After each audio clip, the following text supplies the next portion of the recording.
menetapkan konsensus kriteria diagnosis interstitial cystitis dengan tujuan menyediakan populasi pasien yang homogen yang dikumpulkan untuk uji klinis. Untuk definisi, nomenklatur, dan taksonomi, interstitial cystitis atau bladder pain syndrome dapat didefinisikan secara klinis sebagai sensasi yang tidak nyaman berupa nyeri, tekanan, atau ketidaknyamanan yang dianggap berkaitan dengan kandung kemih, berhubungan dengan saluran kemih bagian bawah atau lower urinary tract syndrome dengan durasi di atas 6 minggu. Jika tidak ada infeksi atau penyebab lain yang tidak dapat diidentifikasi.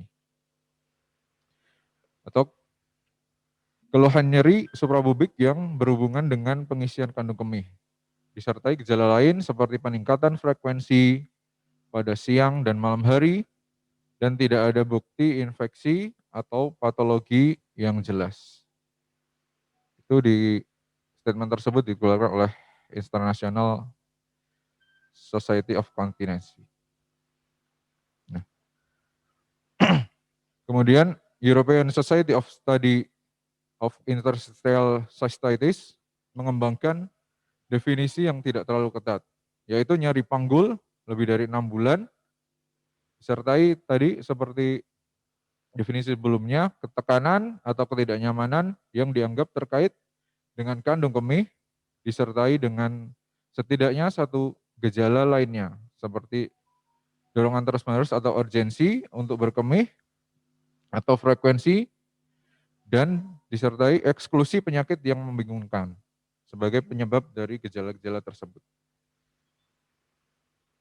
Untuk gejala berkemih ini, pasien sering menunjukkan keinginan yang mendesak untuk berkemih, dirasakan tidak tiba-tiba, disertai nyeri, tekanan atau pressure, dan ketidaknyamanan pada panggul yang terjadi pada fase filling pada vesika urinaria atau kandung kemih. Contoh gejalanya dan penyakit-penyakit yang berhubungan sebenarnya ada beberapa, yaitu overactive bladder, kemudian high tone pelvic floor dysfunction, di situ didapatkan vulvodynia dan juga chronic prostatitis. Beberapa gejala seperti urge incontinence, urgensi, kemudian frekuensi, nyeri, dan pada high tone pelvic floor dysfunction itu disertai dengan voiding obstruction. Nah, untuk epidemiologi dari interstitial cystitis ini dilaporkan dari tahun 1975 sampai 2013. Itu berdasarkan beberapa studi desain, yaitu dari diagnosis dari physician dan juga patient record dan kuesioner. Di sini bisa kita lihat pada awalnya pada tahun 1975 didapatkan 18,1 kasus per 100.000 pada pria maupun wanita. Pada tahun 2013 yang terakhir dilaporkan dengan studi kuesioner itu didapatkan 2.000 sampai 4.200 per 100.000 populasi.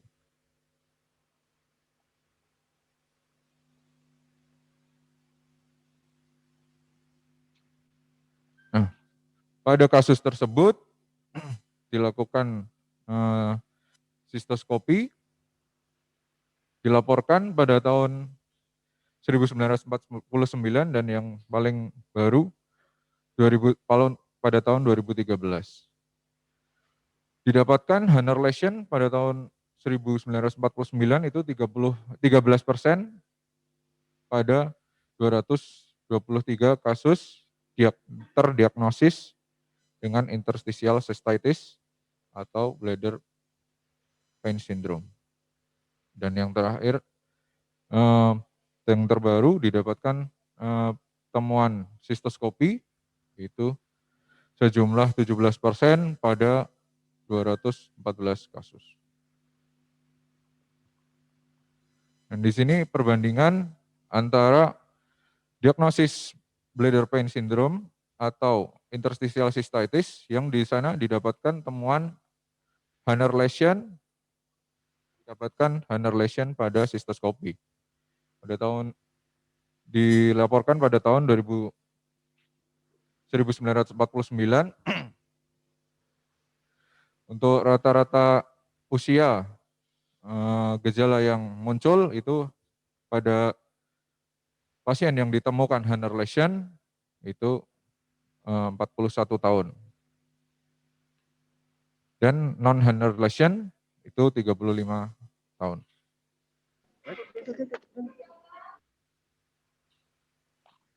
Untuk beberapa faktor yang mempengaruhi terjadinya interstitial cystitis didapatkan beberapa faktor.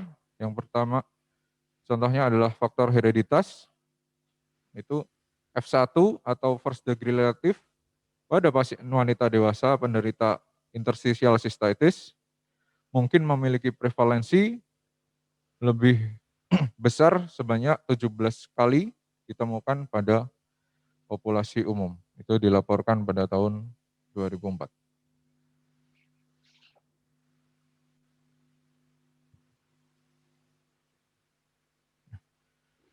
Untuk penyakit yang berhubungan dengan interstitial cystitis didapatkan beberapa penyakit, yaitu dilaporkan adanya alergi, kemudian irritable bowel syndrome, kulit yang sensitif, kemudian vulvodynia atau nyeri pada vulva, fibromyalgia syndrome atau FMS, kemudian chronic fatigue syndrome, migraine, asma, inflammatory bowel disease, SLE, kemudian terdapat rheumatoid arthritis, Sjögren's syndrome, temporomandibular disorder, dan juga low back pain.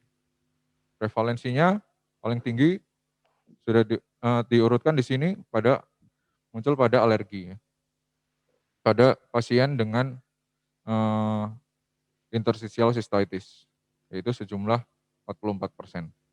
Dan juga didapatkan gejala irritable bowel syndrome sejumlah 34,3%.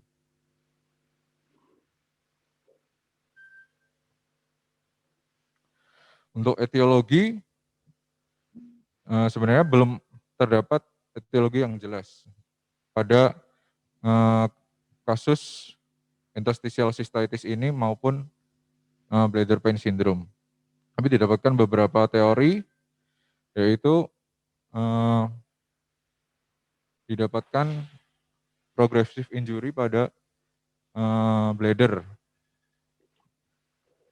Diklasifikasikan menjadi 4, yaitu aktivasi mast cell dan juga histamin, kemudian permeabilitas urotelial, kemudian aktivasi fiber C, dan juga respon imunogenik dan alergik. Untuk patologi pada kasus interstitial cystitis, pada Campbell dilaporkan tidak didapatkan gambaran histologi yang patognomonis pada kasus interstitial cystitis dan juga bladder pain syndrome. Tapi terdapat beberapa teori yang diajukan sebagai salah satu model dari penyebab bladder pain syndrome atau interstitial cystitis. Contohnya pada model hewan, di sini dilaporkan meskipun model hewan dapat menghasilkan petunjuk untuk mencetus penyebab gejala yang muncul pada interstitial cystitis, semua teori akhirnya harus diuji pada manusia. Studi komparatif dan translasi diperlukan jika potensi yang tinggi temuan diperoleh pada model hewan dan itu harus direalisasikan pada manusia. Contohnya dilaporkan bahwa menyuntikkan pseudorabies dengan strain Barta, KE corticus, menyebabkan nyeri panggul yang muncul terkait jenis kelamin tikus betina. Dilaporkan pada tahun 2012.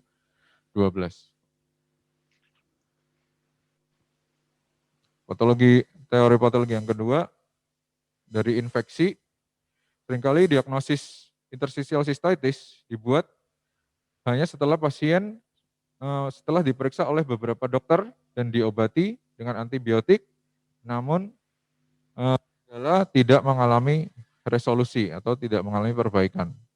Dilaporkan oleh Health pada tahun 1990.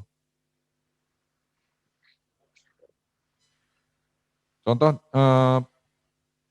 beberapa faktor yang diajukan terkait patologi pada bladder pain syndrome dan interstitial cystitis adalah autoimun dan inflamasi, kemudian lapisan glikosaminoglikan pada kandung kemih, dan juga permeabilitas epitel, dan juga dilaporkan ada diajukan teori penghambatan populasi sel uroepithel pada faktor antiproliferatif.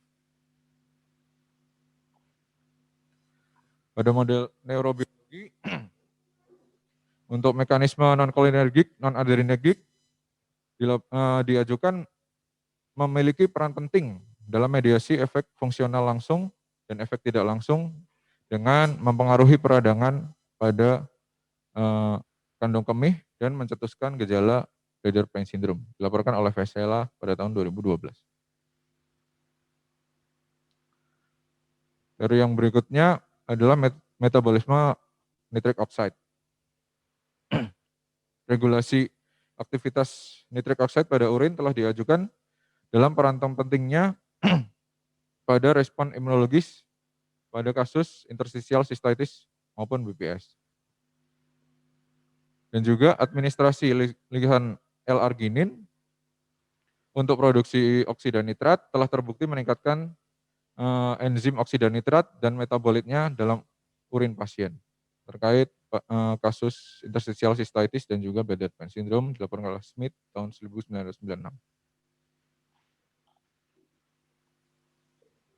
Nah, dilaporkan juga terdapat bahwa pada 11 pasien dengan interstitial cystitis, 8 dari pasien tersebut memiliki reaksi kulit yang positif terhadap patch test yang dilakukan menggunakan sampel urin mereka sendiri.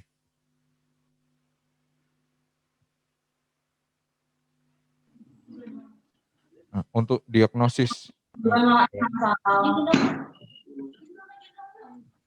pada interstitial cystitis ini didapatkan beberapa penyakit yang gejalanya menyerupai interstitial cystitis maupun bladder pain syndrome.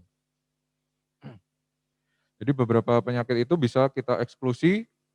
Contohnya yang pertama yaitu karsinoma in situ, itu dieksklusi menggunakan sistoskopi dan juga biopsi. Kemudian untuk infeksi dieksklusi menggunakan pemeriksaan kultur urin. Pada kasus herpes simplex atau herpes zoster bisa dieksklusi menggunakan dengan pemeriksaan fisik. Beberapa yang bisa dieksklusi dengan pemeriksaan fisik, contohnya adalah diverticulum uretral, kemudian colon cancer, prolapsus urogenital, kemudian endometriosis, vaginal candidiasis, kemudian vulvodynia, dan juga chronic bacterial prostatitis, kemudian chronic non-bacterial prostatitis.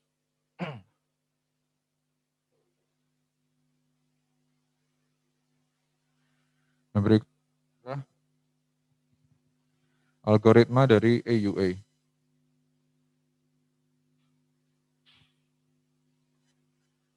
Jika pasien kita suspek dengan interstitial cystitis dan juga atau bladder pain syndrome, perlu beberapa workup yang akan kita lakukan, yaitu tentunya anamnesis dengan riwayat yang mendetail, kemudian pemeriksaan fisik, kemudian bisa dilakukan urinalisis maupun kultur urin untuk salah satunya untuk mengeksklusi adanya infeksi, kemudian pemeriksaan sitologi urin pada pasien yang dengan usia lanjut dengan riwayat merokok, contohnya untuk mengeksklusi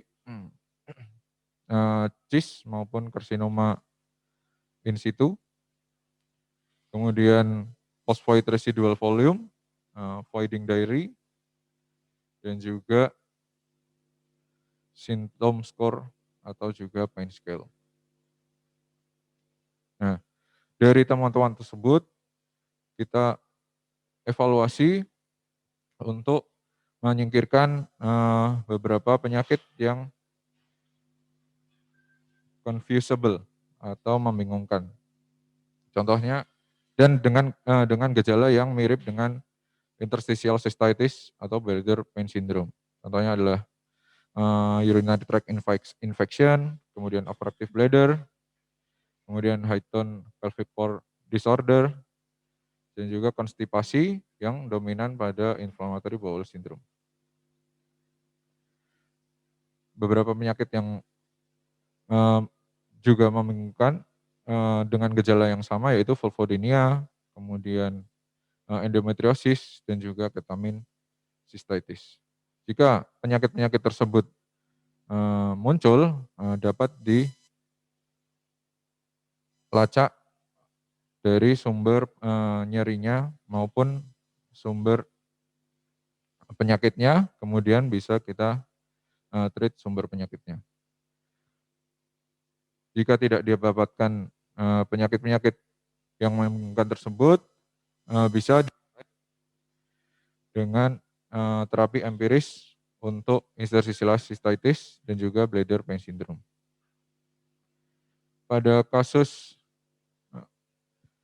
interstitial cystitis complicata didapatkan adanya incontinence, kemudian urinary retention, dan juga microscopic atau gross hematuria, urea, neurological disease, maupun GI symptom, contohnya pada IBS atau IBD.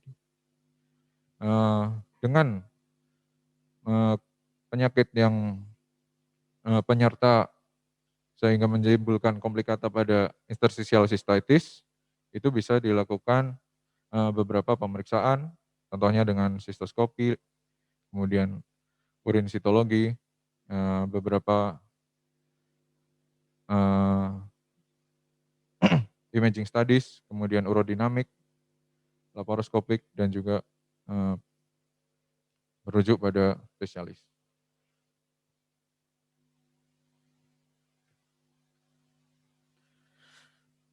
Terima kasih dokter, mohon arahan. Ya, terima kasih Dr. Faisal.